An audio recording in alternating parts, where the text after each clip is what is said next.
Narating nila Jesus ang mga bayan ng Betfage at Betania, malapit sa may bundok ng mga Olibo. Nang papalapit na sila sa Jerusalem, pinauna ni Jesus ang 2 sa mga alagad at sinabi sa kanila, Pumunta kayo sa susunod na nayon. Pagpasok na pagpasok, makikita ninyo ang isang batang asno na hindi pa nasasakyan ni numan. Kalagan ninyo iyon at dalhin dito. Kapag may nagtanong kung bakit ninyo kinakalagan iyon, sabihin ninyong iyon ay kailangan ng Panginoon at ibabalik din niya agad.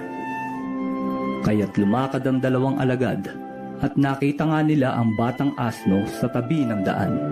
Nakatali ito sa may pinto ng isang bahay. Nang kinakalagan na nila ang hayop, tinanong sila ng ilang nakatayo roon. Bakit nyo kinakalagan yan? Sumagot sila gaya ng bilin ni Jesus at hinayaan na silang umalis.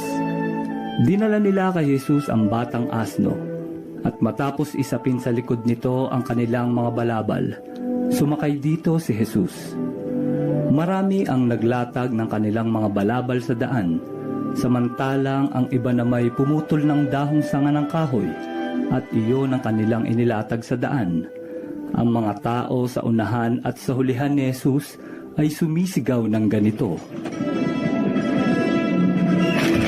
Purihin ang Diyos! Purihin ang Diyos! Purihin ang Diyos! Pinagpala ang dumarating sa pangalan ng Panginoon! Pagpalain nawa ang itatatag ng kaharian ng ating amang si David. Purihin ang Panginoon sa kataas-taasan!